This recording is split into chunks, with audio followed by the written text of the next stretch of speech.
একটা পারফরমেন্স পিসি চান, বাজেট রাখতে চান কম, তাহলে এই পিসিটা হচ্ছে আপনার জন্য পারফেক্ট চয়েস। বস, আমি সাইফুল, আপনারা দেখছেন ক্যানভাস আইটি।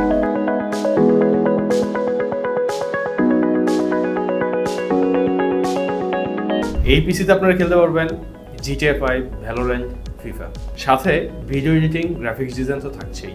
চলুন দেখে নেই এই বিল্ডের দারুণ সব প্রোডাক্ট। শুরুতে এই বিল্ডে থাকছে Ryzen 5 এর 5600 জি প্রসেসর। এইটা 6 কোর 12 থ্রেডের প্রসেসর, সাথে থাকছে বিল্ট ইন গ্রাফিক্স কার্ড। এই গ্রাফিক্স কার্ডে আপনি 1080pর যে কোনো গেম উপভোগ করতে পারবেন। এই প্রসেসরটা বর্তমান মার্কেটে 15,500 থেকে 16,000 টাকার মধ্যে পাবেন। সাথে থাকছে MSI এর A520 Pro Max এর মাদারবোর্ড, যেটাতে থাকছে 2টা র্যাম স্লট, একটা NVMe স্লট, 4টা হার্ড ডিস্কের স্লট।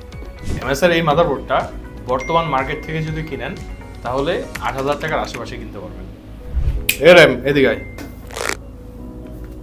সাথে থাকছে নিটেক শ্যাডো 2 8GB 32 MHz এর একটা র্যাম। এটার বাজার মূল্য বর্তমানে 4,500 টাকার আশেপাশে, কিন্তু আমরা এই প্যাকেজে দিচ্ছি 2900 টাকায়। আরে এটা কি? এটা তো মিফির এসএসডি। আমরা কি এই প্যাকেজে মিফির এসএসডি দিয়ে দিচ্ছি? আমরা এই প্যাকেজে দিচ্ছি মিফির 256GB এসএসডি।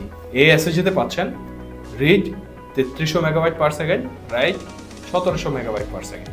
মিফির 256GB এসএসডিটা মার্কেটে পাচ্ছেন 3300 টাকায়, কিন্তু আমরা দিচ্ছি 2900 টাকায়। কেসিং হিসেবে থাকছে ম্যাক্সড্রেন 5510 মেশ নিকটর M8X একটা গেমিং কেস। এই কেসিংয়ে থাকছে 200 ওয়াটের বিল্ট ইন পাওয়ার সাপ্লাই, সাথে 3টা ARGB কেসিং ফ্যান। এখানে ভালো বিষয় হচ্ছে পাওয়ার সাপ্লাইতে পাচ্ছেন 1 বছরের ওয়ারেন্টি। সচরাচর যেই অন্যান্য কেসিংয়ে পাওয়ার সাপ্লাইতে ওয়ারেন্টি দেওয়া হয় না, এই কেসিংয়ে 5টা ARGB ফ্যান সাপোর্ট করবে। 3টা অলরেডি বসানো আছে, আপনি 2টা চাইলেই বসাতে পারবেন। ফ্রন্ট সাইডে একটা USB 3.0, 2টা USB পোর্ট আছে, একটা অডিও মাইক পোর্ট আছে। এই কেসিংটাতে CPU লেন্থ আছে 155 mm, GPU লেন্থ আছে 290 mm। এই কেসিংয়ের ফ্রন্ট প্যানেল ম্যাশ, পাশের প্যানেল টেম্পার গ্লাস। এই কেসিংটাতে মাদারবোর্ড ইউজ করতে পারবেন মাইক্রো ATX। এই কেসিংটা মূলত মিড টাওয়ার কেসিং। এই পিসিটার সম্পূর্ণ বিল্ড অ্যামাউন্ট 30,350 টাকা আসতেছে। আপনি চাইলেই ক্যানভাস আইটি থেকে এই পিসিটা বিল্ড করতে পারবেন। বস, আজকের ভিডিও এই পর্যন্তই।